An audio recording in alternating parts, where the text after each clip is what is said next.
I ain't never seen you like this before, bruh. When they died, I couldn't bear to let them go. Apparently, a whole bunch of brothers been missing. Rose, we gotta go. Is everything okay? Rose, the keys. Sink into the floor. Wait. Mine is a terrible thing to waste. If there's too many white people. No. No.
A mind is a terrible thing to waste. Get Out, a film directed by Jordan Peele, is the subject of the following complete analyses and explanations, which will dissect its intricate layers from the opening frame to its powerful conclusion.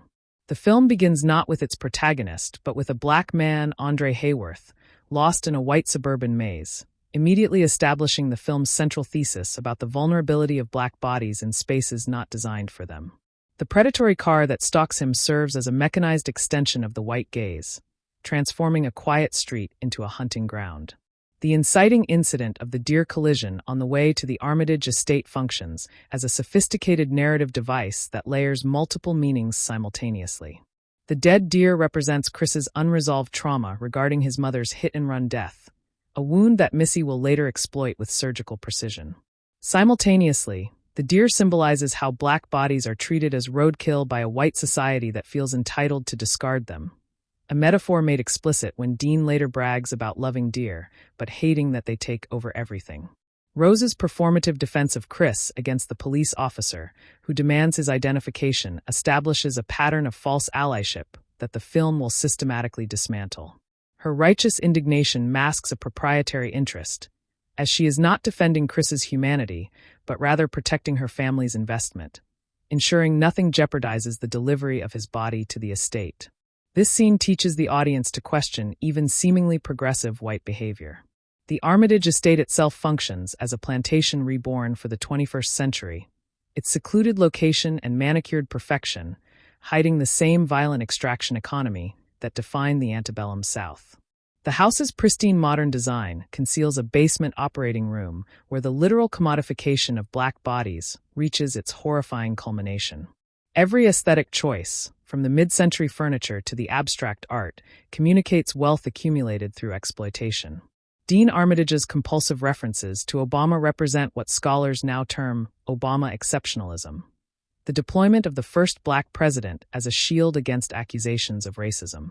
His claim that he would have voted for Obama a third time if possible reveals the superficiality of this identification, reducing a complex political figure to a credential to be brandished. This line has become shorthand for performative white liberalism. Missy Armitage's profession as a hypnotherapist is a chilling modernization of the mind control historically exercised over enslaved people, replacing physical chains with psychological imprisonment.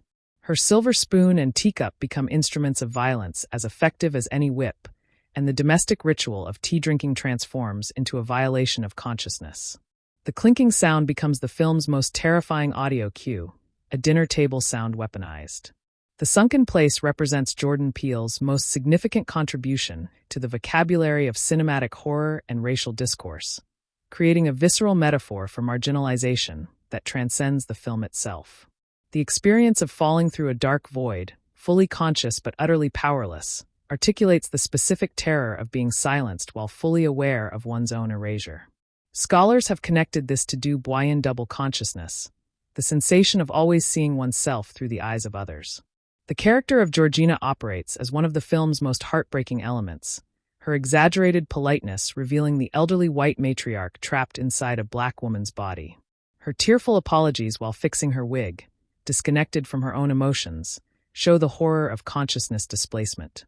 Betty Gabriel's performance captures the uncanny valley between the implanted identity and the original self struggling to surface.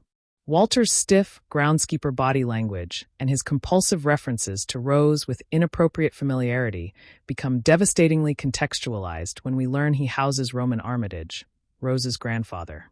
His midnight running, which Chris initially interprets as exercise, represents the host body's attempt to physically outrun its occupant, a desperate bodily rebellion against neurological colonization. The annual garden party transforms the genteel social gathering into a slave auction, with older white couples literally bidding on Chris's body through a bingo game. The guests' probing questions about Chris's sexual prowess and athletic ability echo centuries of white fetishization of black physicality, treating him as livestock to be assessed rather than a human being to be welcomed. The character of Jim Hudson, the blind art dealer, complicates the film's critique of white exploitation by removing vision from the equation while preserving the predatory desire. His blindness does not prevent his participation in the coagula procedure, demonstrating that racism is not merely about visual prejudice, but about the systemic desire to possess and consume blackness itself. The coagula procedure represents the film's masterstroke of horror logic, transforming the historical appropriation of black culture and bodies into literal brain surgery. The operation makes explicit what American history has always implied: that white society desires black physicality while discarding black consciousness, wanting the rhythm without the blues, the athleticism without the personhood. Chris's profession as a photographer provides the film with its thematic backbone, as his artistic gaze directly counters the predatory white gaze that surrounds him. The power to frame, to capture, to document reality represents agency that the Armitages seek to appropriate. Jim Hudson's desire for Chris's eyes is simultaneously literal and metaphorical, wanting both his visual acuity and his artistic vision. The revelation of Rose's photo collection, showing her with multiple black ex-partners now serving as hosts, recontextualizes every romantic moment between her and Chris as predators studying prey. The photographs prove she has never been a girlfriend but always a recruiter, her entire identity constructed as bait for the family business. Rod Williams, Chris's TSA agent friend, functions as the film's crucial comic relief while simultaneously embodying institutional skepticism toward black testimony. When Rod tries to report Chris missing, the police dismiss him as a jealous friend or a paranoid troublemaker, reflecting the real-world phenomenon of missing black people receiving dramatically less media attention and law enforcement resources than their white counterparts. The cotton that Chris extracts from the armchair to plug his ears represents a profound act of reclamation, transforming the crop that enslaved his ancestors into the tool of his liberation. This detail operates on multiple levels: practical, blocking the hypnotic trigger; historical, cotton as slavery's currency; and symbolic, using the oppressor's tool against them. The deer antlers mounted throughout the Armitage home serve as both foreshadowing and thematic statement, surrounding Chris with the trophies of previous hunts. When Chris later impales Dean with a set of antlers, he literally turns the symbol of white conquest back upon the conqueror, a moment of violent poetic justice that inverts the hunting dynamic. Chris's eventual escape sequence operates as a systematic dismantling of each family member, each death charged with symbolic resonance. He kills Missy with the very teacup she used to hypnotize him, ending her life with the instrument of her power. The violence, while graphic, carries the weight of accumulated historical vengeance. Rose's transformation in the final act, from cardigan-wearing girlfriend to rifle-carrying predator with her hair pulled back severely, reveals the violent enforcer always lurking beneath the progressive performance. Her complete lack of hesitation in hunting Chris demonstrates that the sweet persona was merely the lure, and the killer was always the reality. The cell phone flash that temporarily restores Andre/Logan and Walter to their original consciousnesses represents technology as liberation, a tool that literally illuminates truth. The camera flash functions as a small sunburst of reality cutting through the hypnotic fog, suggesting that documentation and visibility can momentarily defeat psychological enslavement. The alternate ending that Jordan Peele originally wrote, in which Chris is arrested for the murders of the Armitage family, would have delivered a devastating commentary on the criminal justice system's treatment of black self-defense. The decision to provide a cathartic escape instead speaks to Peele's understanding that horror audiences, particularly black audiences, deserved a moment of triumph after enduring the film's sustained tension. The final image of the theatrical ending, with Chris climbing into Rod's TSA vehicle while Rose bleeds to death on the road, provides what Peele called the hero moment, while preserving the film's awareness of danger. Even in Escape, Chris's raised hands at the approaching sirens acknowledge that black survival is never guaranteed, that even victory carries the anticipation of persecution. The film's treatment of interracial relationships moves beyond simple critique of racist opposition to explore how the relationship itself can be weaponized. Rose and Chris's romance is not threatened by racist parents. Rather, the romance is the mechanism of threat, with the parents' approval essential to the trap. The medical gaze, represented by the silver operating tools and the basement surgical theater, connects Get Out to a long history of non-consensual experimentation on black bodies. From J. Marion Sims's gynecological experiments on enslaved women to the Tuskegee syphilis study, American medicine has treated black people as subjects rather than patients. The film's sound design deserves particular attention for how it builds dread through domestic sounds made monstrous. The tea stirring, the creaking floors, the polite conversation, all become suffused with menace through careful audio manipulation. The score by Michael Abels incorporates Swahili vocals and blues elements to create what Peele called distinctly black horror music. The hypnosis sequence that sends Chris to the sunken place for the first time operates as the film's spiritual and emotional center, a scene of such profound violation that it reframes every subsequent interaction. Missy's clinical calm as she describes Chris's loss of control mirrors the patronizing tone of those who explain away systemic racism while perpetuating it. Jeremy Armitage, Rose's brother, represents a more overt version of the family's predation, his desire to fight Chris physically manifesting the violent competition for dominance that the others disguise through politeness. His immediate assessment of Chris's MMA potential, his discussion of genetic makeup, treats Chris as breeding stock. The guest's inability to remember Andre/Logan's name, while simultaneously being able to recite his physical statistics, demonstrates the specificity of their objectification. They don't need to remember his humanity because they're only interested in his shell, a brutal commentary on how black individuals can be simultaneously hypervisible and invisible in white spaces. The film's box office success, grossing over $250 million against a $4.5 million budget, demonstrated the massive audience hunger for stories that engage with racial horror from a black perspective. This financial triumph opened doors for subsequent black horror films and proved that niche stories could achieve mainstream cultural penetration. Jordan Peele's transition from sketch comedy to horror direction seemed improbable until the film's release revealed how his comedic timing translated into suspense building. The same instincts that made Key and Peele sketches work, precise social observation, commitment to premise, unexpected subversion, transferred seamlessly to horror, proving the genre's kinship. The choice to set the film in the Obama era rather than the Jim Crow past was deliberately provocative, insisting that the post-racial narrative was itself a form of collective hypnosis. The characters' repeated invocations of Obama function like Missy's teacup, lulling observers into believing that systemic racism had been solved by individual achievement. Chris's mother's death in a hit-and-run accident, revealed gradually through Missy's hypnotic probing, provides the psychological wound that makes him vulnerable. The Armitage family's method depends on finding the door into each victim's consciousness, and Chris's guilt over not intervening to save his mother becomes the passageway they exploit. The coagula procedure takes its name from the coagulation of blood, invoking the scientific racism that has historically attempted to locate racial difference in blood quantum. The procedure literalizes the one-drop rule, suggesting that black blood, black physicality, is a substance that can be extracted and occupied. The film's treatment of the white female body, specifically Rose's, deliberately inverts the racist trope of the black male threat to white womanhood. Instead, the white woman is the predator, using her perceived vulnerability as camouflage, while the black man is the prey, his wariness dismissed as paranoia. The television that shows Chris's fate before the procedure, with Roman Armitage's grandfatherly explanation of the coagula process, mimics the passive viewing experience that has historically allowed white audiences to consume black pain as entertainment. Chris is forced to watch his own commodification on screen. The film's numerous close-ups of eyes, from the hypnotic sequences to the camera's focus on Chris's artistic gaze, emphasize the theme of looking and being looked at, seeing and being seen. Who controls the gaze, who is subject and who is object, becomes the film's foundational question. Get Out's structure follows the classic horror template while systematically replacing supernatural threats with social ones. There are no ghosts or monsters.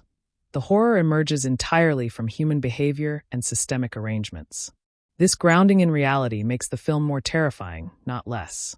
The character of Logan King, the only other black guest at the party, initially seems like a figure Chris might ally with, but his bizarre behavior and outdated clothing mark him as something else. When the camera flash reveals Andre Hayworth screaming from within Logan's borrowed body, the horror of what the party actually celebrates becomes undeniable. The film's production design meticulously contrasts the warm, cluttered, lived-in spaces of Chris's Brooklyn apartment with the cold, spacious, antiseptic perfection of the Armitage estate. The suburban home's beauty is revealed as sterility, its tidiness as the erasure of anything messy, including authentic humanity. Missy's hypnotic technique, which requires her victims' willing participation to find the door, mirrors how systemic racism enlists its victims in their own subjugation. Chris must actively engage with the hypnosis for it to work, just as marginalized people are often pressured to accept the terms of their marginalization. The bingo game that serves as the auction's cover operates as a dark joke about the casualness of the transaction.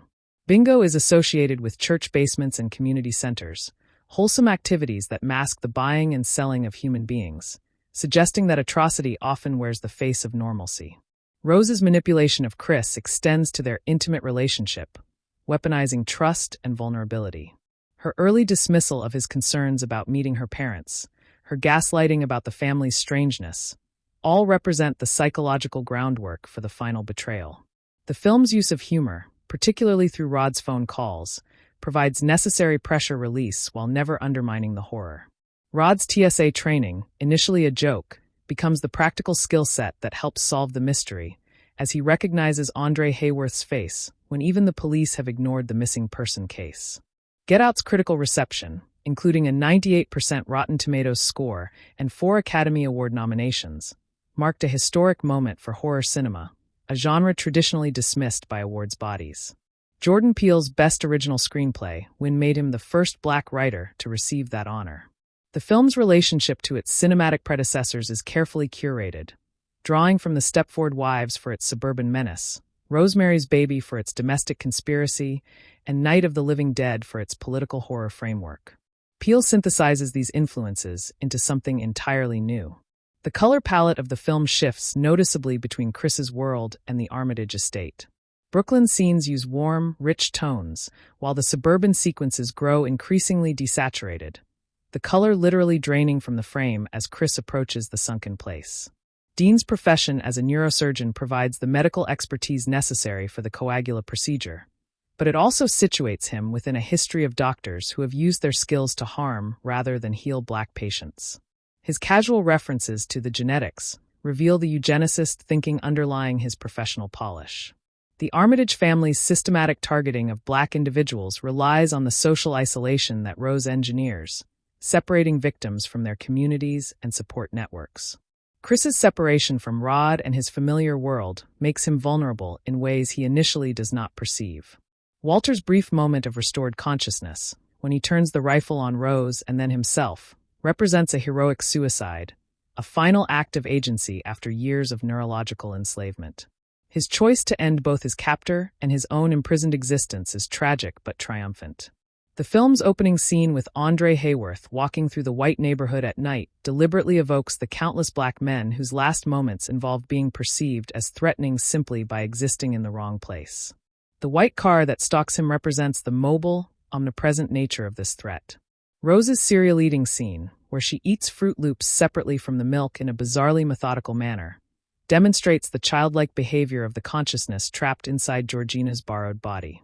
The elderly white woman inside cannot properly operate her host's motor functions, creating the uncanny performance. The sunken place has entered the cultural lexicon as shorthand for the experience of being marginalized, ignored, or silenced in predominantly white spaces. Its adoption beyond the film demonstrates how effectively Peele created a metaphor that resonated with lived experience.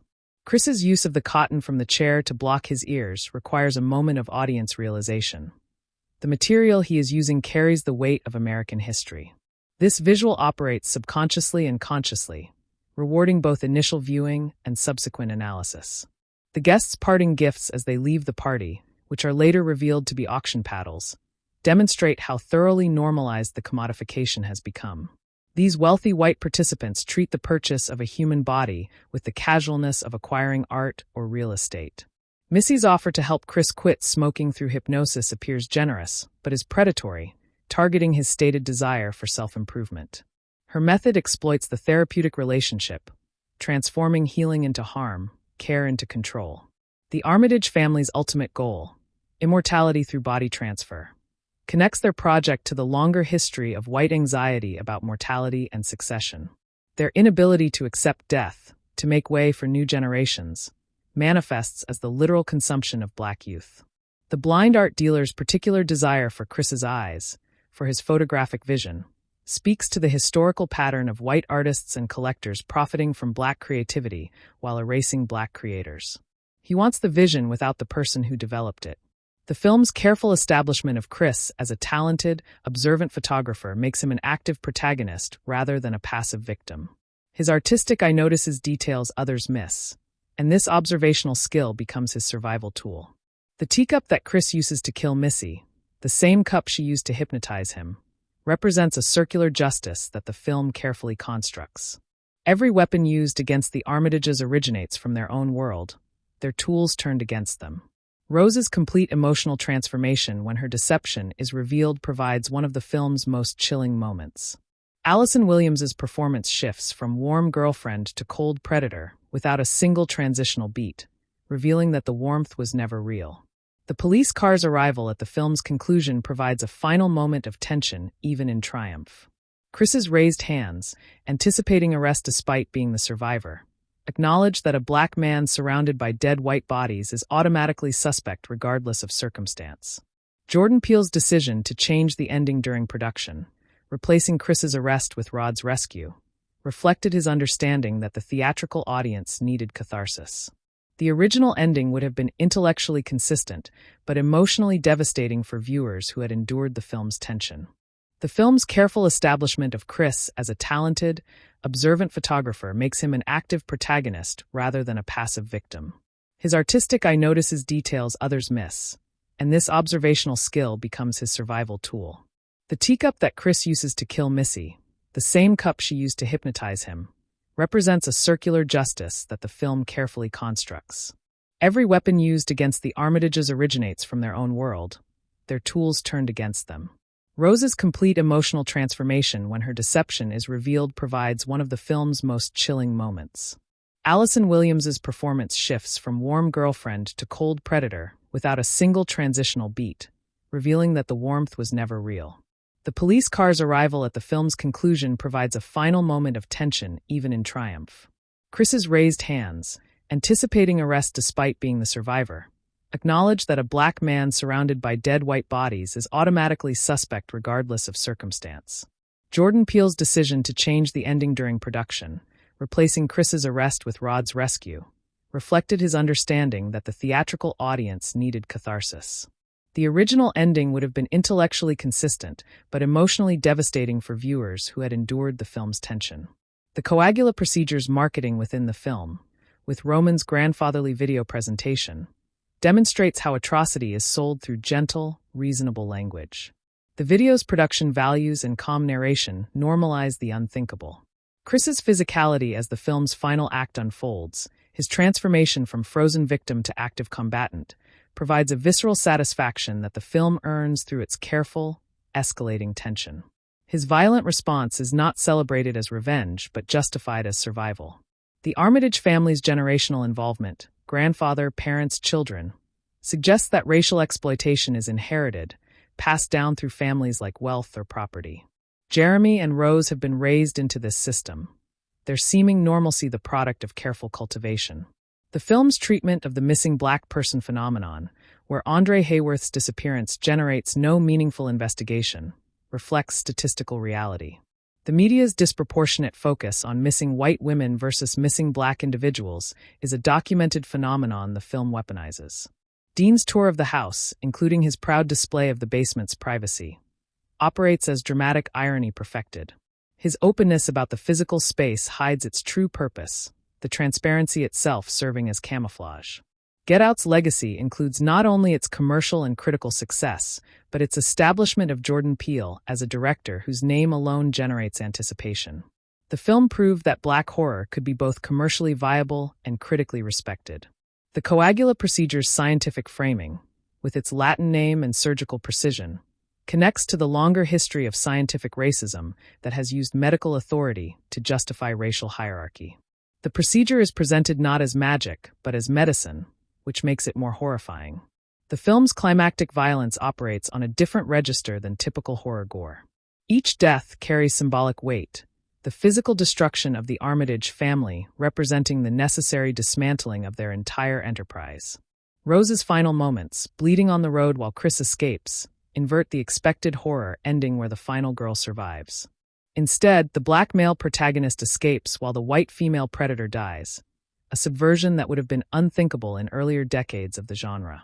The film's sound design during the hypnosis sequences, with its distorted underwater quality, creates a sonic equivalent to the sunken place, making audiences experience Chris's disorientation viscerally.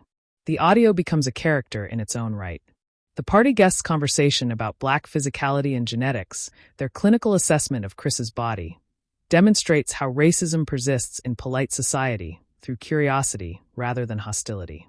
Their interest appears friendly, but is fundamentally dehumanizing. The Fruit Loops that Georgina eats separately from milk, the iced tea that Walter compulsively serves, all demonstrate the mundane activities that the hijacked consciousnesses can barely perform. These domestic details become uncanny markers of the personalities trapped within. Get Out's theatrical release timing, arriving just after the 2016 presidential election, contributed to its cultural impact. The film articulated anxieties about a post-racial narrative that the election had definitively shattered. Chris's survival, his ultimate escape from the sunken place and the Armitage estate, provides a template for resistance. He does not defeat the system. The broader network of buyers still exists, but he survives its immediate manifestation, and that survival matters. The film ends with Chris and Rod driving away, but the question of what happens next lingers. The coagula procedure's existence, the network of wealthy white buyers, the police investigation that will surely follow, all remain unresolved, suggesting that escape is not the same as victory. The deer that reappears in Chris's sunken place vision, its dead body speaking with his mother's voice, connects his personal trauma to the collective trauma the film explores. His inability to save the deer mirrors his inability to save his mother, both representing a powerlessness that the Armitages exploit. Get Out remains a landmark film because it accomplishes what great horror always attempts. It makes visible the fears that society tries to suppress. The monster is not under the bed or in the woods. The monster is in the dinner invitation, the friendly smile, the offer to help. The Armitage family's surname itself carries etymological weight that rewards careful consideration. deriving from Old French and Germanic roots suggesting army and bright, a linguistic combination that speaks to organized white supremacy presenting itself as enlightened progress. Dean's casual deployment of "my man" when addressing Chris functions as verbal cotton, a soft linguistic wrapping around the steel blade of his predatory intentions. The family's generational wealth, evidenced by the estate's sprawling grounds and meticulously curated interior, represents the accumulation of capital that has historically depended on the extraction of black labor, now transformed into the extraction of black consciousness itself. Rose's manipulation of Chris extends into their most intimate exchanges, where her expressions of love and commitment serve simultaneously as genuine-seeming affection and as the bait that draws him deeper into the trap. Her carefully constructed persona borrows from the stereotype of the progressive white woman who dates black men, specifically to signal her own enlightenment, while secretly viewing those partners as interchangeable and disposable. The photographs hidden in her closet reveal not just previous victims, but a pattern of predation that has been refined over years, each relationship a rehearsal for the next acquisition. The Armitage estate's isolation serves multiple narrative functions, cutting Chris off from cell reception and physical escape routes, while also recreating the plantation's geographic removal from any community that might intervene on behalf of the enslaved. The surrounding woods, beautiful and serene, become the walls of an open-air prison, their very loveliness masking their carceral function. The long driveway that Chris initially drives up with cautious optimism becomes, by the film's conclusion, an escape route that must be fought for with blood. Missy's hypnotic technique represents a particular form of violation that operates through intimacy rather than force, her soft voice and maternal demeanor disguising the violence of her intrusion into Chris's consciousness. She does not break down the door to his mind. She persuades him to open it, to invite her inside, making the violation feel disturbingly like collaboration. This mirrors how systemic oppression often requires the participation of the oppressed, the internalization of the oppressor's logic. The Sunken Place's visual realization, achieved through practical effects and careful cinematography, creates an image of infinite fall that audiences have found impossible to forget. Chris floats in a void that extends in all directions, his body present but his agency completely absent, able to perceive the world above him, but unable to affect it. This image has become so culturally resonant that it now exists independently of the film, referenced in political commentary and social analysis as shorthand for racial marginalization. The Armitage family's dinner table conversations reveal their ideological framework through accumulation rather than declaration, each microaggression building upon the last until the pattern becomes unmistakable. Dean's comments about Jesse Owens's genetics, Jeremy's interest in Chris's fighting ability, Missy's clinical observation of his responses, all contribute to an atmosphere where Chris is simultaneously the guest of honor and the main course. The politeness of the setting makes the predation more disturbing, not less. Georgina's interactions with Chris carry a doubled horror once her true situation becomes clear, as her warnings and strange behavior represent the original consciousness struggling to break through the implanted personality. When she repeatedly apologizes for her mistakes, the tears streaming down her face while her voice remains calm, we witness a civil war within a single body. Her moments of lucidity, when her eyes seem to plead for recognition and help, are the film's most tragic elements because they suggest the original person is not gone, merely buried alive. Walter's nighttime running takes on multiple meanings when analyzed through the lens of the consciousness occupying his body. Roman Armitage, Rose's grandfather, was an Olympic-level runner who lost to Jesse Owens in the 1936 Berlin Olympics, and his desire to occupy a black body is explicitly connected to this humiliating defeat. Walter's compulsive midnight sprints represent Roman's continued attempt to experience the physical superiority he envied and resented. His grandson-in-law Dean's earlier comments about black athletic genetics now revealed as family obsession rather than casual observation. The blind art dealer Jim Hudson represents perhaps the film's most sophisticated critique of white liberalism because his disability appears to remove him from the visual economy of racism, while his actions prove that blindness offers no immunity to anti-black exploitation. His inability to see Chris's skin color does not prevent him from wanting to own Chris's eyes, his artistic vision, his way of seeing the world. Hudson's claim of colorblindness functions as the ultimate expression of racism that refuses to acknowledge itself. The Coagula Procedures marketing video, presented by Roman Armitage in avuncular tones, uses the language of self-improvement and medical advancement to describe what is essentially body theft. The video's production values, its calm and reasonable narrator, its careful explanations, all serve to normalize an atrocity by wrapping it in the language of science and progress. This is how horror becomes routine, how the unthinkable becomes Tuesday afternoon surgery. Chris's mother's death, revealed through Missy's hypnotic probing, provides the psychological architecture of his vulnerability. The guilt he carries for not intervening, for being a child frozen by fear while his mother died alone on a dark road, becomes the door through which Missy enters his consciousness. The film's treatment of this trauma is careful and compassionate, never exploiting it for cheap emotion while recognizing how unresolved pain can become a weapon in the wrong hands. The party guests' bingo game, revealed through Chris's photographic documentation to be an auction, demonstrates the casual nature of the transaction. These wealthy white couples, dressed in their weekend finery and sipping cocktails, participate in human trafficking with the same casualness they would bring to a charity fundraiser. The ordinariness of the setting, the clinking glasses and murmured small talk, makes the horror more acute by situating it within recognizable social rituals. Rod's TSA training, played initially for comedy, becomes the investigative skill set that cracks the case when he recognizes Andre Hayworth's face from Chris's photograph. His dedication to finding his friend, his refusal to accept the police's dismissal, represents the community care that the Armitage's system depends on destroying.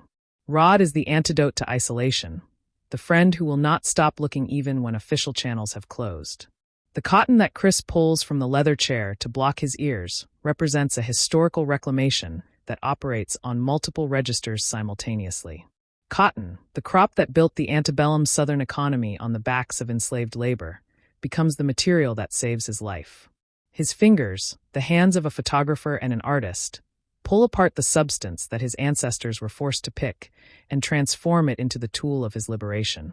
The film's color grading shifts perceptibly as Chris approaches the sunken place, with warm tones draining from the frame until the image approaches monochrome. This visual strategy externalizes his internal experience, making the audience feel the loss of vitality that accompanies his loss of agency. The Armitage estate, initially bathed in golden autumn light, becomes increasingly sterile and cold as its true nature reveals itself.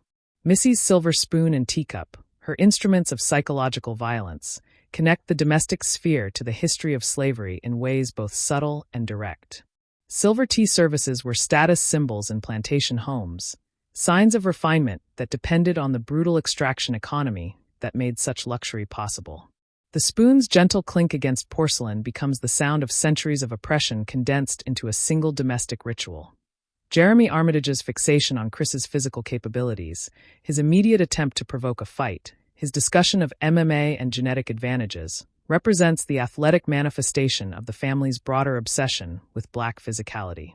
He wants to test Chris's body the way one might test a horse before purchase, his aggression barely concealed beneath fraternal posturing. The Armitage family's victims do not die in the traditional sense, which makes their fate arguably worse than death. Andre Hayworth still exists, trapped within Logan King's identity, able to perceive the world, but unable to communicate his true self. When the camera flash temporarily restores him, the terror and desperation on his face reveal the ongoing nightmare that consciousness displacement represents. Rose's consumption of milk separately from her cereal, a bizarre eating habit that Chris observes with bemusement, takes on sinister implications when connected to the infantile behavior of the consciousnesses trapped within the black hosts. The original personalities, elderly white people occupying young black bodies, struggle with basic motor functions, their geriatric minds unable to smoothly operate their stolen vessels. The police officer who arrives at the deer collision scene and immediately demands Chris's identification exemplifies the routine harassment that Black Americans navigate daily. His assumption that Chris, the passenger, must provide identification while Rose, the actual driver, goes unquestioned, demonstrates how suspicion attaches to blackness regardless of circumstance. Rose's performative outrage at this treatment is retrospectively revealed as concern for her investment rather than her boyfriend. The basement operating room, with its gleaming surgical tools and professional lighting, represents the convergence of medical authority and racial violence. The setting is not a dirty dungeon but a clean, modern surgical suite, its professionalism making the procedure more horrifying by removing any trace of the amateur or the deranged. This is business, conducted by doctors for profit. Get Out's musical score, composed by Michael Abels, incorporates Swahili lyrics that warn Chris of danger, creating an auditory layer of meaning accessible to those who understand the language while remaining atmospheric to those who do not. This duality mirrors the film's broader strategy of operating on multiple levels, rewarding different audiences with different depths of understanding. The film's treatment of the missing black person phenomenon extends beyond Andre Hayworth to encompass the broader statistical reality of who gets sought and who gets forgotten. Rod's repeated attempts to interest the police in Chris's disappearance are met with dismissiveness and condescension, his legitimate concerns reframed as jealousy or paranoia. Chris's photographic practice focuses on capturing the reality beneath surfaces, his artistic vision attuned to the hidden truths that others miss. This professional skill becomes his survival mechanism, as his observational habits allow him to notice the strange details that accumulate into the revelation of the Armitage family's conspiracy. The Armitage family's intergenerational commitment to the coagula procedure, spanning from Roman the grandfather to Rose and Jeremy the grandchildren, suggests that racial exploitation is not a historical aberration, but a continuous tradition passed down through families. The children have been raised into this system, their upbringing designed to produce the next generation of predators. The film's intimate scenes between Chris and Rose take on a deeply disturbing quality upon rewatch, as every expression of affection from Rose reveals itself as performance. Her comfort with his body, her casual intimacy, all become evidence of her practiced expertise at the role she has played with multiple previous victims. Dean's proud display of the basement's privacy, his insistence that it is soundproof and secure, operates as dramatic irony of the highest order. He is telling Chris exactly what he needs to know while ensuring that Chris interprets the information incorrectly, the truth hidden in plain sight through the mechanism of assumed innocence. The party guests who approach Chris to discuss his genetic blessings do so with genuine curiosity rather than apparent malice, their invasive questions framed as compliments. This represents the particular horror of liberal racism, which operates through interest rather than hostility, consumption rather than destruction. The antler trophy that Chris uses to kill Dean transforms the symbol of white hunting culture into an instrument of black survival. Dean's collected trophies, the mounted heads that decorate his home and proclaim his mastery over nature, become weapons that his intended victim turns against him.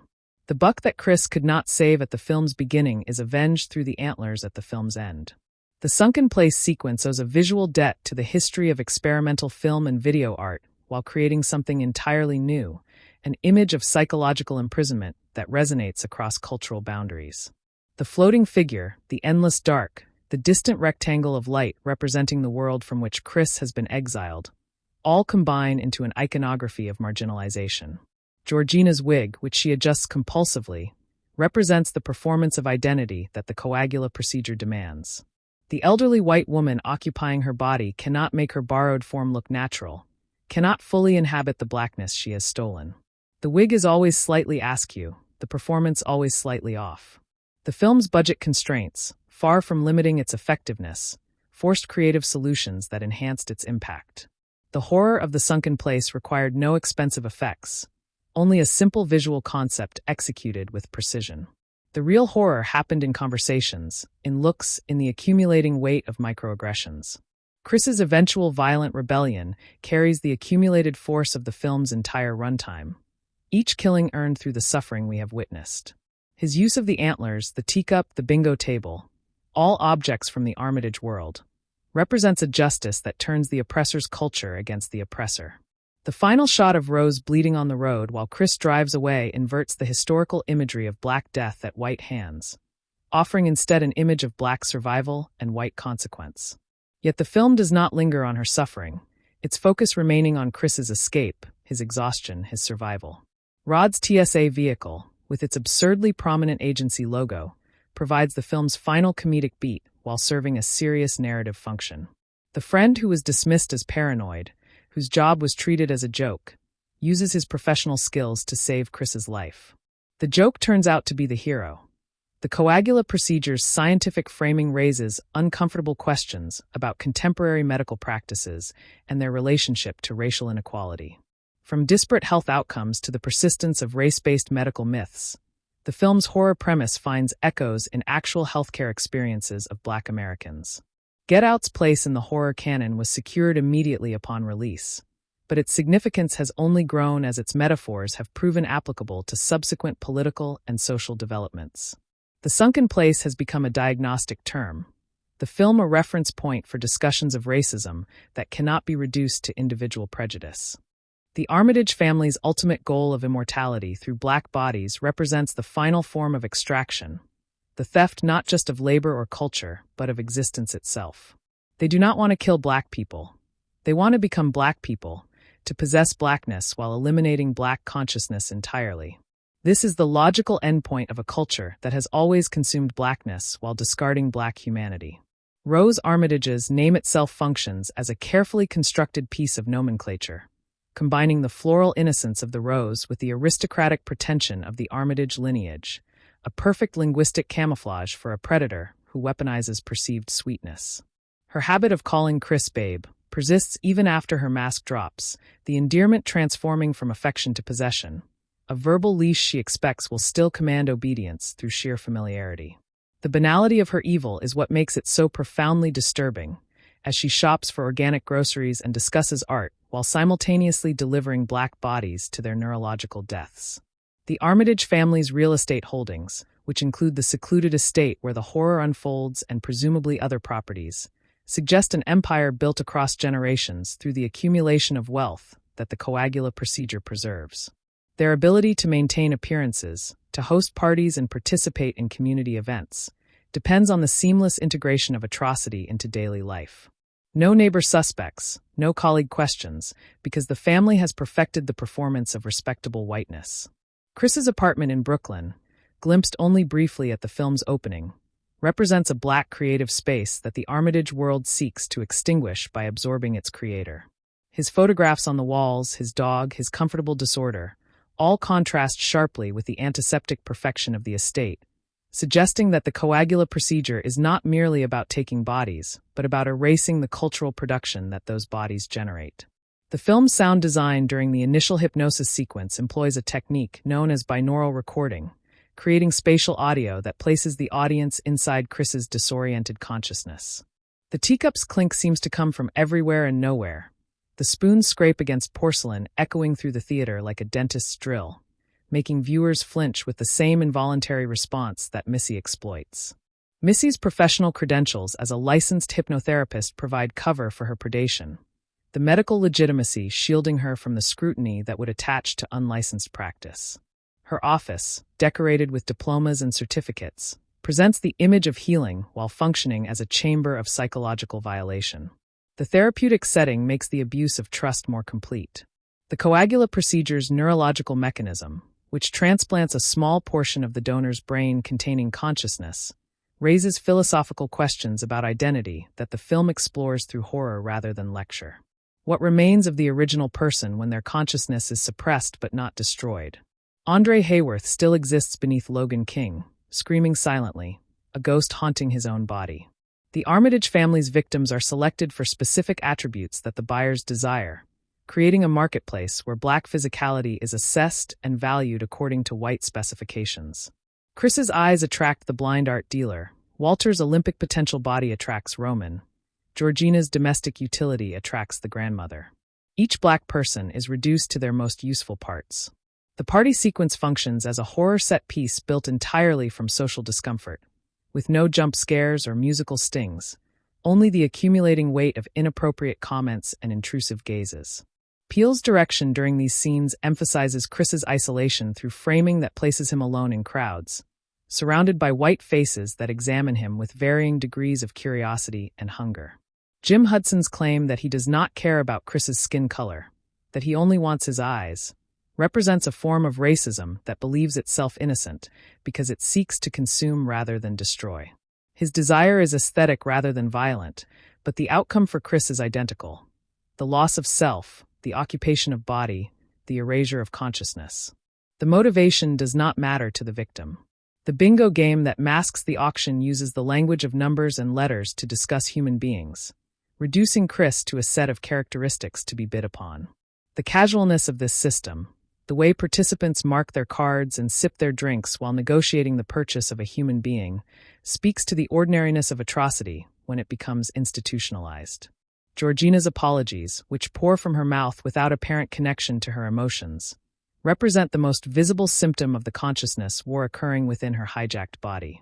The grandmother who occupies her form cannot fully control the motor functions, producing a performance of black domesticity that is always slightly wrong, always leaking the original self's terror through its seams. Walter's stiffness, his formal posture and awkward gait, similarly reveals the elderly consciousness attempting to operate a young body it cannot fully command. His late-night sprints suggest the original Walter's consciousness briefly surfacing, attempting to run away from its occupier, a physical rebellion that continues even as the mind has been subdued. The television that plays the coagula procedure's explanatory video sits in the same basement where Chris will undergo surgery, making him watch the advertisement for his own destruction. This metacinematic moment implicates the audience, who also watch a screen while black suffering unfolds, raising uncomfortable questions about the consumption of black pain as entertainment.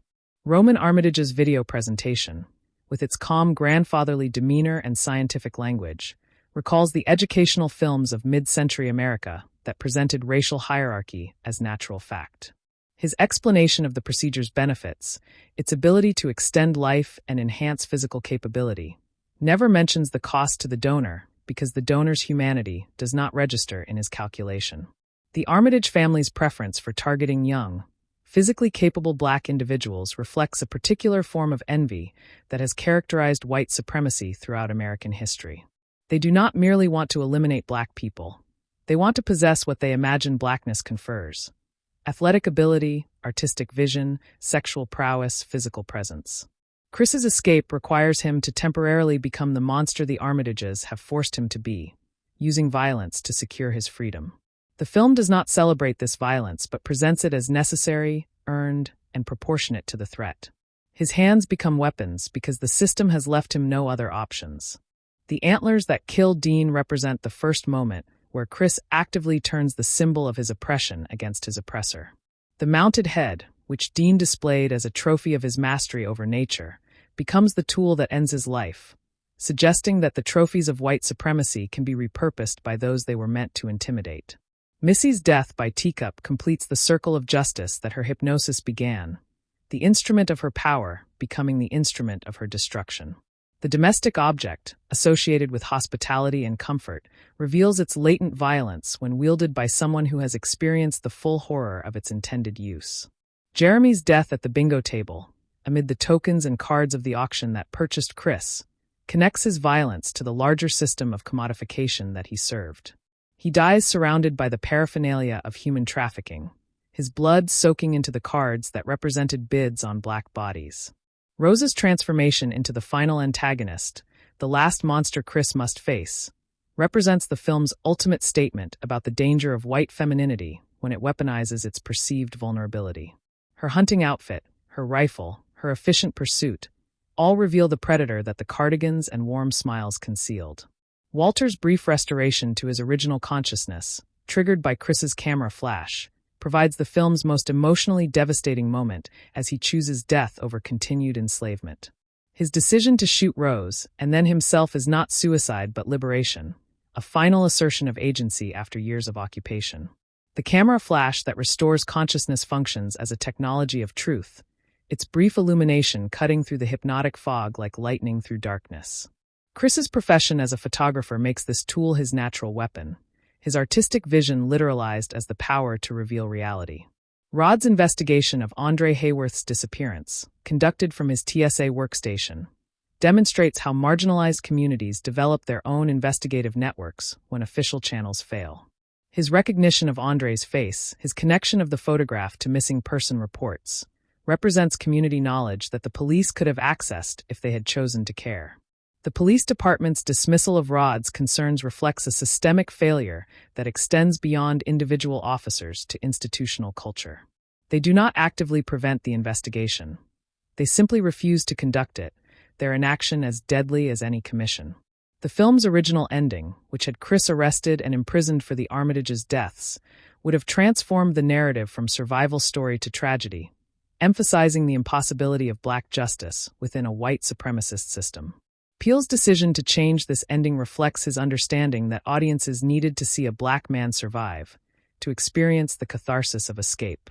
The theatrical ending preserves a moment of fear even within its triumph, as Chris raises his hands at the approaching sirens, expecting arrest. This gesture, recognizable to every black viewer as the posture of survival in police encounters, reminds audiences that even in victory, the threat of state violence remains. Rod's appearance from the TSA vehicle provides both comic relief and narrative satisfaction, as the friend who was dismissed as paranoid becomes the hero who saves Chris from the burning wreckage of the Armitage estate. His timing, improbable but emotionally earned, represents the universe finally bending toward justice.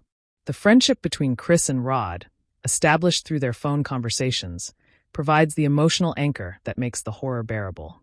Their banter, their genuine affection, their mutual protection, all represent the community that white supremacy seeks to destroy, but cannot fully extinguish. The Armitage family's isolation of their victims from their communities is not incidental, but essential to the procedure's success. Without Rod's persistent investigation, Chris would have disappeared like Andre Hayworth and countless others, another missing black person whose absence generates no headlines. The film's exploration of the missing black person phenomenon connects directly to the real-world statistical disparity in media coverage and law enforcement resources devoted to finding missing people of color. Andre Hayworth's disappearance, his transformation into Logan King, represents the fate of those who vanish from communities that the broader society does not prioritize. Georgina's encounter with Chris in the bedroom, where she apologizes while weeping, represents the film's most direct depiction of the consciousness trapped within the hijacked body. Her tears are the original self's only available expression, a silent scream that cannot form words because the mouth belongs to someone else. Walter's response when Chris asks about Rose, his stiff reply that she's a keeper, and his subsequent repetition of, "We're all so happy to have her," reveals the implanted personality struggling to maintain its performance. The words are Romans, but the delivery is uncertain, the effect slightly wrong, the performance never quite convincing. The Armitage family's multi-generational commitment to the coagula procedure suggests that racial exploitation is not a historical relic, but an ongoing project transmitted through family lines. Rose and Jeremy have been raised to participate, their childhoods presumably shaped by the knowledge that they would one day recruit and deliver bodies.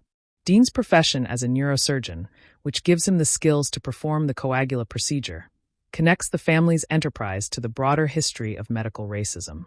His operating room, with its professional equipment and sterile environment, is the descendant of the plantation doctor's office where enslaved people were treated as experimental subjects. The film's careful pacing, which builds tension through accumulation rather than sudden shocks, rewards patient viewing and repeat engagement. Each scene contains details that gain significance on second viewing, from the strange behavior of the servants to the carefully worded questions of the party guests. The coagula procedure's name, evoking blood coagulation, suggests the hardening, the solidifying, the fixing of identity that the procedure accomplishes. The fluid, dynamic self is replaced by the implanted consciousness, the original personality congealed into immobility within the sunken place. The Armitage family's use of hypnosis rather than brute force as their primary control mechanism reflects the evolution of racial domination from physical to psychological, from chains to consciousness manipulation. The whip has been replaced by the teacup, the overseer by the hypnotherapist, but the relationship of control remains intact. Chris's survival depends on his ability to recognize the trap and respond with appropriate violence, a lesson that the film presents without apology. His victims are not innocent. They are active participants in a system designed to consume him, and his violence is self-defense escalated to meet the scale of the threat. The final image of the film, Chris and Rod driving away while Rose bleeds to death on the road, provides closure without resolution. The larger system of buyers and sellers remains intact. The Armitage family is only one node in a network of exploitation, and the world beyond the estate contains the same dangers that the film has made visible. Get Out's cultural impact extends beyond cinema into political discourse, activism, and everyday language, with the sunken place becoming a term that describes experiences of marginalization across multiple contexts. The film's metaphors have proven durable because they capture something genuine about the experience of being black in white spaces. The Armitage estate's eventual fate, presumably investigated by authorities after the violent deaths of its owners, remains uncertain as the credits roll. The buyers who attended the auction remain at large.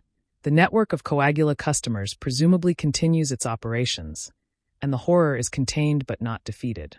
Chris's trauma will not end with his escape, as the psychological damage inflicted by Missy's hypnosis and the Armitage's betrayal will require processing that the film does not depict. His survival is the beginning of a new struggle, the work of healing from an experience designed to erase him entirely. Yet he is alive and his consciousness remains his own, and that victory, however partial, is the one the film chooses to celebrate. The teacup that Missy uses as her hypnotic instrument is bone china, a material historically made from animal bone ash, connecting the domestic object to death in ways that resonate throughout the film's symbolic architecture. The clinking sound she produces by stirring her spoon against its rim operates as an auditory trigger that bypasses Chris's conscious defenses entirely. Reaching directly into the vulnerable subconscious she has already mapped through their therapeutic conversation. This weaponization of afternoon tea, that most civilized of rituals, encapsulates the film's insistence that horror dwells not in the extraordinary, but in the everyday made monstrous. Chris's dog, glimpsed briefly in his Brooklyn apartment, represents the domestic life he has built for himself, a life of creative work and animal companionship that the Armitages seek to annihilate. The dog also functions as a silent witness to his disappearance, a creature that will wait for a master who may never return. Its unanswered expectation, a quiet tragedy paralleling the human community that will search for Chris without official support. The Armitage Estate's decor includes numerous African art objects that Dean displays with the pride of a collector who appreciates the aesthetic without understanding the culture. These objects, removed from their contexts and arranged for white appreciation, mirror the Coagula procedure's logic of extracting black physicality from black personhood. The masks on the walls do not speak. They decorate, just as the black bodies on the property do not express their own consciousness but perform roles assigned by white owners. Rose's bedroom, decorated in soft colors and filled with the detritus of a seemingly normal young woman's life, contains the hidden compartment where she stores photographs of her previous victims. This architectural detail, a secret space within the most intimate room of the house, suggests that concealment is structural rather than incidental, that the entire domestic environment is designed to hide atrocity behind surfaces of comfort. The blind art dealer's gallery, mentioned but never shown, presumably displays works that celebrate vision while its owner pursues the theft of Chris's visual faculty. His profession places him within the art world's economy of looking and being looked at, an economy that the film consistently links to racial objectification. His desire for Chris's eyes is both a literal surgical goal and a metaphor for the art world's historical extraction of black creativity. The Coagula procedure's surgical instruments, gleaming and precise, connect the basement operating room to the history of gynecological experimentation on enslaved women by doctors like J. Marion Sims. The tools of medicine, designed for healing, become instruments of violation when wielded by those who do not recognize their subjects' humanity. The professional lighting and sterile environment do not mitigate the horror, but intensify it through the contrast between setting and action. Chris's photography exhibition, discussed in his phone conversation with Rod, represents his professional aspirations and artistic identity, the future that the Armitages plan to steal. His images, described as capturing the reality beneath surfaces, demonstrate the observational skills that will ultimately save his life. The exhibition that he may never attend becomes one of the film's many ghosts, a potential future erased by predation. The deer that appears at the film's opening, dying on the road after Chris and Rose's car strikes it, receives a prolonged close-up that establishes the film's visual vocabulary of suffering. Its labored breathing, its uncomprehending eyes, its helplessness before the vehicle that struck it, all prefigure Chris's own experience of being struck by forces he cannot initially comprehend. The deer's death is the film's first kill, and it is an accident that foreshadows the intentional violence to come. Rose's reaction to the deer's death, her callous suggestion that they leave it to suffer rather than seek help, provides the first crack in her performance of compassion. Chris insists on reporting the incident, demonstrating the empathy that the Armitage family lacks, the concern for suffering that separates predator from prey. Her impatience with his compassion reveals a ruthlessness that the cardigan and warm smile temporarily obscure. The police officer who responds to the deer accident treats Chris with immediate suspicion, demanding identification from the passenger rather than the driver, performing a racial calculus so automatic it requires no conscious thought. His behavior represents the everyday racism that the Armitage family's more elaborate predation depends upon, the broad foundation of assumption upon which their specific horror is built. Rod's TSA uniform, worn throughout his phone conversations with Chris, represents a form of institutional authority that is simultaneously absurd and genuine. His job, which he takes seriously despite its bureaucratic limitations, gives him access to databases and investigative tools that the police refuse to deploy. The uniform that seems comical becomes heroic. The Armitage family's annual party schedule, which brings wealthy white buyers to the estate to assess new products, operates on a rhythm as regular as the agricultural seasons that structured plantation life. The party is harvest time, the moment when the cultivated black bodies are displayed for purchase, the culmination of the recruitment and preparation that Rose and the family have conducted. Logan King's elderly white wife, who accompanies him to the party, represents the public face of the coagula procedure's success, a satisfied customer displaying her purchase. Her affection for Logan is genuine, but it is the affection of an owner for a possession, her love conditional on his continued subjugation. Their interracial marriage, celebrated by the party guests as evidence of their progressive values, is revealed as the ultimate act of racial domination. The party guest who asks Chris about his sexual experiences, who touches his bicep without permission, who examines his body with the frankness of a purchaser assessing livestock, demonstrates how quickly curiosity becomes predation when social boundaries dissolve. Her questions, framed as admiration, reduce Chris to physical function, his humanity irrelevant to her assessment. The Asian guest at the party, the only person of color besides Chris and Logan, represents the complexity of racial hierarchy that the film acknowledges but does not fully explore. His presence at the auction, his participation in the system, suggests that complicity extends beyond whiteness, though the film wisely focuses its critique on the primary structure of anti-black racism.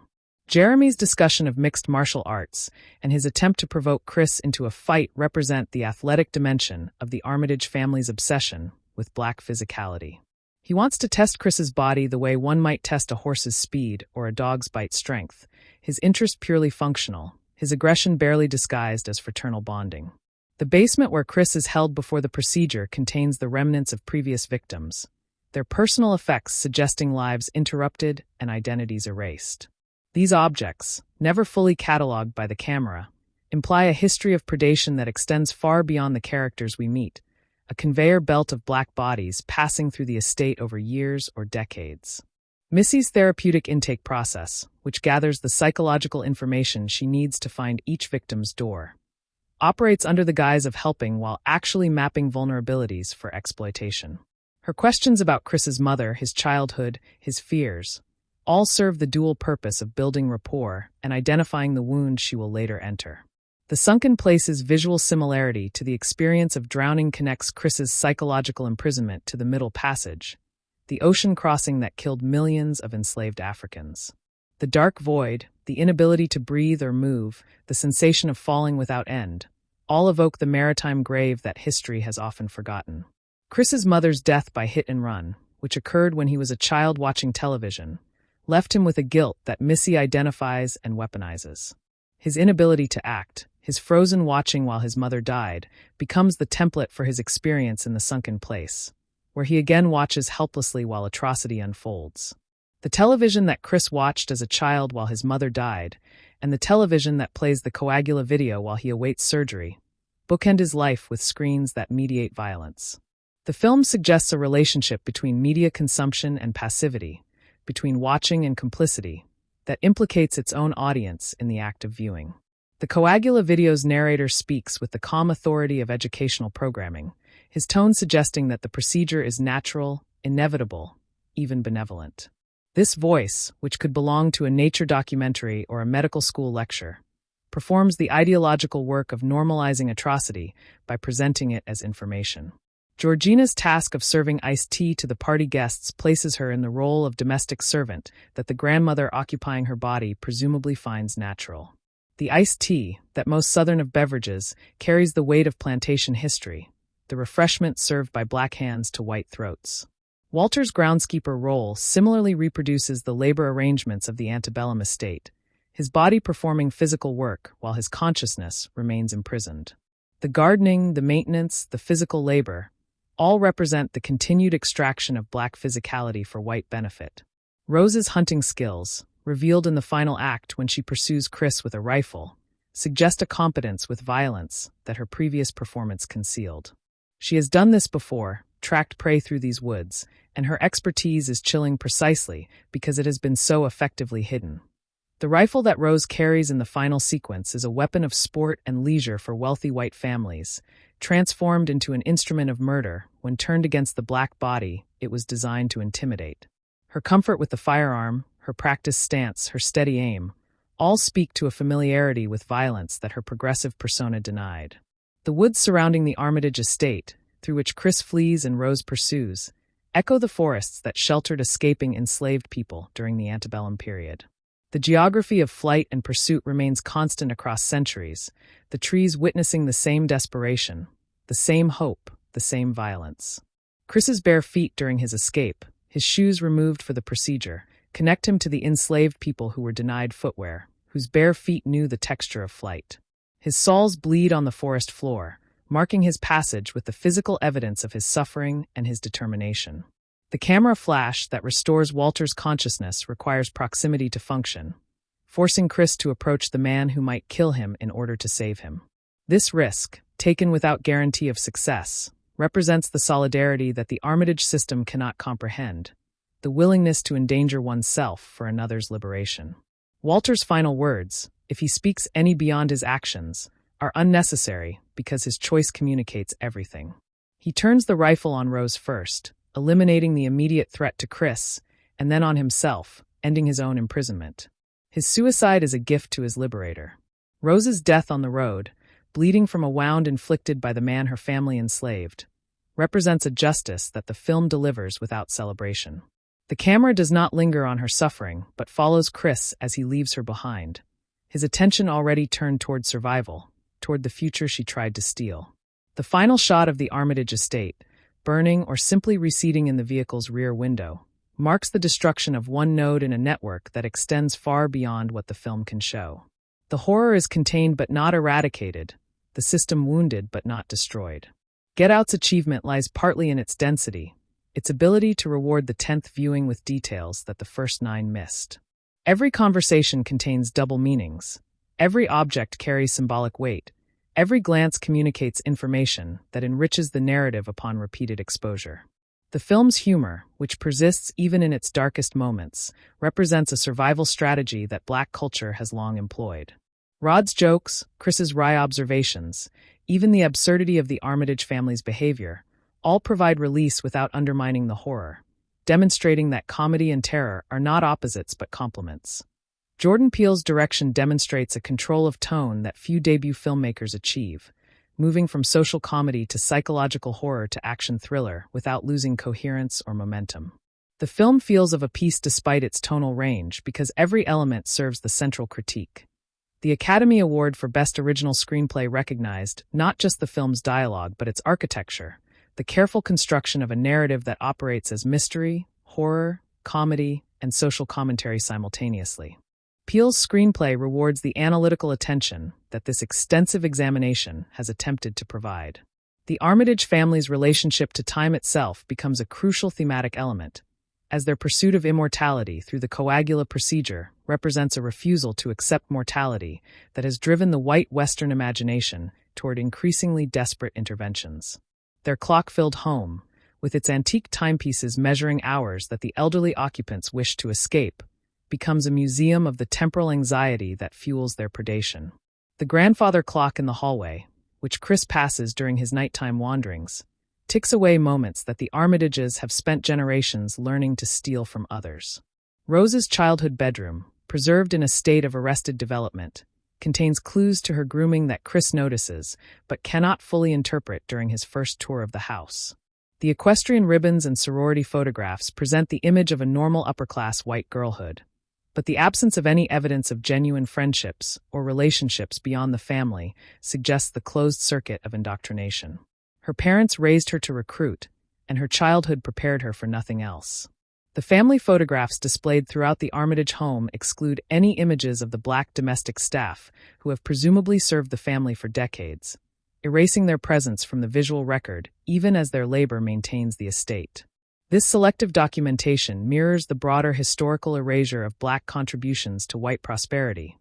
The servants present in function but absent from the story the family tells about itself. Missy's study, where she conducts her hypnotic sessions, is decorated in cool blues and grays that evoke clinical detachment rather than therapeutic warmth. The color palette communicates her emotional temperature, the absence of genuine care beneath the professional concern. Her diplomas hang in frames that catch the light, credentials that legitimize the violence she practices with a spoon and a teacup. The kitchen where Georgina prepares meals for the family represents a space of labor that the grandmother occupying her body presumably finds nostalgic, a return to domestic service that her original class position would have rendered unnecessary. The grandmother's choice to occupy a Black female body and perform household tasks suggests a perverse nostalgia for the antebellum arrangements her family once commanded. Dean's office, filled with medical texts and anatomical diagrams, reveals the intellectual framework that justifies his participation in the coagula procedure. The diagrams of the human brain, the models of neural pathways, the sterile language of scientific inquiry, all provide cover for the emotional reality of what he does. His professional identity as a healer depends on maintaining the distinction between surgery and murder that the coagula procedure thoroughly demolishes. The basement operating room's lighting design, which emphasizes the surgical lamps while leaving the corners in shadow, creates a visual field that focuses attention on the procedure table while obscuring the full horror of the space. The partial visibility mimics the partial understanding that Chris, and by extension the audience, possesses at that moment. We see enough to be terrified, but not enough to fully comprehend. Chris's photography portfolio, which he discusses with Jim Hudson during their conversation, focuses on capturing Black subjects in moments of unguarded authenticity, a practice that directly opposes the Armitage family's project of controlling and commodifying Black representation. His artistic philosophy values the reality that his subjects choose to reveal, while the coagula procedure imposes identity from without. The conversation between Chris and Jim Hudson about the nature of vision and photography serves as the film's most explicit meditation on the politics of looking. Hudson's desire for Chris's eyes, which he frames as admiration for Chris's artistic talent, reveals the predatory logic that transforms appreciation into appropriation. The blind man who wants to see through a Black photographer's eyes literalizes the extraction of perspective that cultural appropriation accomplishes. Rose's manipulation of Chris during their romantic moments relies on the genuine chemistry between the actors, which makes her betrayal more devastating for audiences who invested in their relationship. The film does not cheat by making Rose obviously villainous. Allison Williams's performance maintains the possibility of sincerity until the photograph reveal makes retroactive sense of every ambiguous moment. The photograph collection hidden in Rose's closet represents an archive of predation that she maintains as carefully as any trophy hunter's display. Each image documents a successful recruitment, a body delivered, a consciousness extinguished. The photograph's material existence, their presence in her most private space, suggests a pride in her work that contradicts the progressive persona she presents to the world. The moment when Chris discovers the photographs operates as the film's central dramatic reversal, the point at which suspicion crystallizes into certainty and the horror moves from atmospheric to explicit. The box of images, which Rose has kept for reasons the film wisely leaves ambiguous, transforms her from suspicious girlfriend to confirmed predator in the space of a single camera movement. Rose's immediate response to Chris's discovery, her shift from confusion to cold recognition, demonstrates that she has rehearsed this moment with previous victims. Her line reading of, "You know I can't give you the keys, right, babe?" transforms the endearment into a verbal cage, the affection that was always false now explicitly weaponized. The Armitage family's coordinated response to Chris's attempted escape reveals the practice they have acquired through multiple procedures. Each family member knows their role.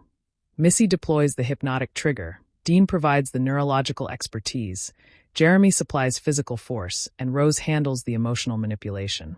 Their efficiency is chilling precisely because it is so well rehearsed. The television screen that plays the Coagula video faces Chris like an eye, the single glowing rectangle in the dark basement, recalling the cinematic apparatus itself. Chris is forced to watch his own commodification, to consume the advertisement for his destruction, in a meta-cinematic moment that positions the audience as witnesses to the same atrocity. Roman Armitage's video presentation includes footage of the Jesse Owens race that humiliated him, the loss that motivated his obsession with occupying a black body, his inability to accept defeat, to process the reality that a black athlete could surpass him, metastasized into a philosophy that justified body theft as reclamation of rightful superiority.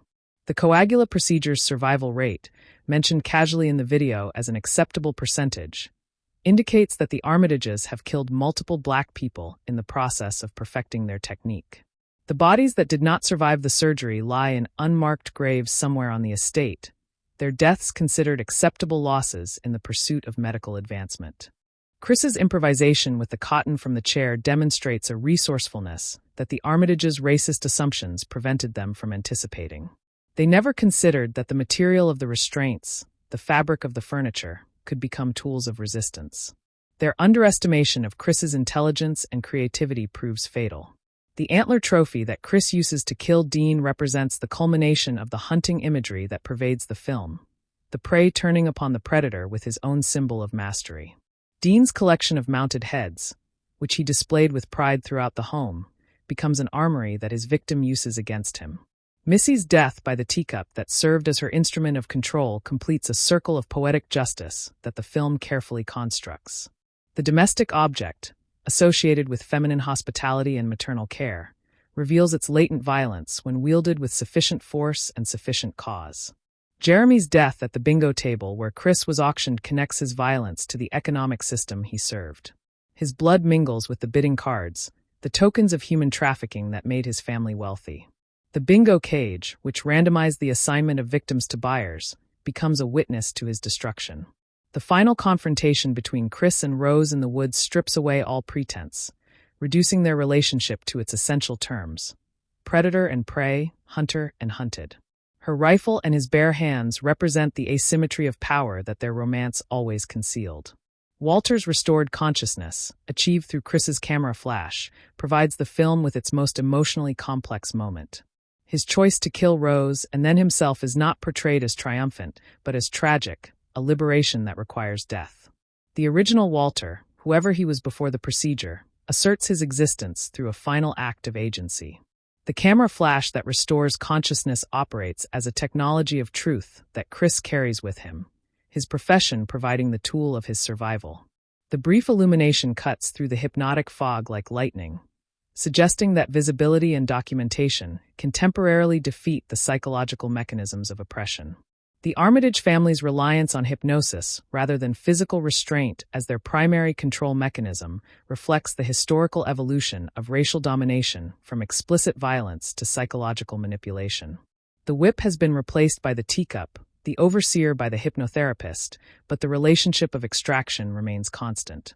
The sunken place's visual similarity to the experience of sensory deprivation connects Chris's imprisonment to the psychological torture techniques developed by military and intelligence agencies. The void he falls into is not just a metaphor for marginalization, but a representation of the specific horror of consciousness without agency. Georgina's final moments, if she has any before Walter's rampage, represent the unresolved fate of the consciousness trapped within her body. The film does not show her liberation or her death, leaving her fate ambiguous, a silence that speaks to the many victims whose stories remain untold. The police sirens that approach the Armitage estate at the film's conclusion trigger Chris's instinctive fear response, his hands raising in the universal gesture of submission to state authority. This moment, which Peele preserves even in the theatrical ending's cathartic escape, acknowledges that Black survival is never secure. Rod's appearance in the TSA vehicle transforms the film's final moment from tragedy to triumph, but the fear that preceded it remains. The friend who was dismissed as paranoid, whose warnings were ignored, becomes the agent of rescue. His timing, which might seem improbable in another film, feels earned by the suffering that preceded it. The film's final image of Chris and Rod driving away from the burning or abandoned estate provides closure without resolution. The network of buyers remains operational, the coagula procedure presumably continues elsewhere, and the world beyond the car windows contains the same dangers that the film has documented. Chris's psychological recovery from his experience, which the film does not depict, would presumably require years of processing the trauma of the sunken place and the betrayal by someone he loved. His survival is the beginning of a journey that the film trusts its audience to imagine. The Armitage family's other victims, the previous bodies they occupied and discarded, represent a history of predation that extends far beyond the characters we meet. Andre Hayworth, Georgina, Walter, and the others whose photographs fill Rose's box constitute a community of the disappeared, whose stories the film honors through its depiction of Chris's survival. The coagula procedure's customers, the wealthy white buyers who attend the auction and purchase black bodies, represent a distributed network of complicity that extends throughout American society. The Armitage family is the surgical center, but the demand for their services comes from a broad class of white people who desire what black physicality represents to them. Jim Hudson's participation in the system despite his blindness demonstrates that racism operates through structures of desire and consumption rather than merely through visual prejudice. He cannot see Chris's skin color, but he wants Chris's vision, his artistic perspective, his way of documenting the world. His colorblindness does not prevent his participation in anti-black exploitation. The film's treatment of the art world, represented by Hudson's gallery and Chris's photographic career, connects the coagula procedure to broader patterns of cultural appropriation. The extraction of black creativity, the erasure of black artists, the celebration of white interpreters of black culture, all find their literal expression in Hudson's desire for Chris's eyes. Rose's complete lack of remorse in the final sequence, her willingness to kill Chris even after their intimate relationship, represents the ultimate expression of the Armitage family's dehumanization of their victims. She never loved him because she never recognized him as fully human, his body always a product to be delivered rather than a person to be loved. The Armitage family's legacy, which will presumably end with their deaths unless other branches of the family continue the practice elsewhere, represents the possibility of disrupting inherited systems of exploitation. Their destruction does not end the coagula procedure entirely, but it eliminates one node in the network, one family that has been practicing body theft for generations. Get Out's contribution to the horror genre includes its demonstration that political urgency need not compromise artistic quality. The film is simultaneously a gripping thriller, a devastating social critique, and a formally accomplished work of cinema. Its layers reward continued analysis without ever feeling academic or detached. The film's place in the canon of black horror cinema connects it to earlier works like Ganja and Hess, Tales from the Hood and Candyman, while its commercial success opened doors for subsequent films like Us, Nope, His House, and The Night House.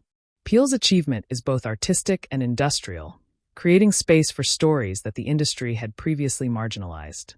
The sunken place as metaphor has transcended the film to become a diagnostic term for experiences of marginalization across multiple contexts. Its power lies in its specificity and its ambiguity, its ability to describe a particular form of powerlessness while remaining open to interpretation.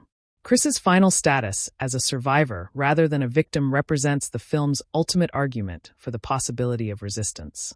The systems that seek to consume black bodies and erase black consciousness are powerful, but not omnipotent. Survival is possible, the film insists, even if it requires violence, even if it leaves scars, even if the world beyond the escape remains dangerous. Get Out endures because it speaks to experiences that its audience recognizes, transforming the specific anxieties of being black in white spaces into a narrative that is simultaneously entertaining and illuminating. Its monsters are human, its horror is social, and its hope, however qualified, is real. The film deposits its viewers back into a world where the coagula procedure is fiction, but its logic is not, where the sunken place is a metaphor, but the experience it describes is actual. Its final gift is the vocabulary to name what many live, but cannot always articulate. The hypnosis sequence that sends Chris into the sunken place employs a visual grammar borrowed from experimental cinema, with the frame contracting around his paralyzed body until the world becomes a distant rectangle of light receding beyond reach. Missy's voice, processed through audio filters that make it seem to come from everywhere and nowhere simultaneously, becomes the voice of the system itself, calm and reasonable and utterly without mercy. The teacups clink, repeated throughout the film as an auditory signature of violation, transforms a sound associated with comfort and hospitality into a trigger for psychological annihilation. The Armitage Estates art collection, which includes abstract expressionist paintings and modernist sculptures, represents the family's investment in white Western artistic traditions while they simultaneously seek to extract and possess Black creative vision. The canvases on their walls, probably worth millions, testify to their appreciation of aesthetic achievement, while their basement contains the instruments for stealing the very faculty of aesthetic perception from its rightful owner. This contradiction between surface appreciation and structural extraction mirrors the broader art world's relationship with Black creativity. Chris's mother's absence, felt throughout the film as a wound that Missy probes and exploits, represents a specific form of Black maternal loss that statistics make visible. Black mothers die in childbirth at rates far exceeding white mothers. Black children lose parents to incarceration and violence and inadequate health care, and the resulting grief becomes a vulnerability that systems of oppression can identify and weaponize. The Armitage family's method depends on finding precisely such wounds, precisely such doors into the consciousness they seek to colonize. The tea party that Missy orchestrates as the setting for her first hypnotic session with Chris represents the weaponization of a social ritual that British and American culture has long associated with feminine gentility and civilized discourse. The silver tea service, the bone china cups, the carefully arranged biscuits, all create an atmosphere of safety that makes the violation more absolute. Chris accepts the tea because everything in his experience tells him that tea is harmless, which is precisely why Missy uses it. Rod's phone calls to the police, his increasingly desperate attempts to interest authorities in Chris's disappearance, document a process that Black families know intimately. The dismissive tones, the suggestions that the missing person has probably gone off voluntarily, the subtle implication that Black disappearance is normal and unremarkable, all reflect a reality that the film presents without exaggeration. The police do not hang up on Rod. They simply do not listen, and their refusal to hear is as effective as any act of obstruction. The Coagula video's production values, its smooth editing and professional narration and calming background music, represent an aesthetic of institutional authority that the film connects to other forms of official communication.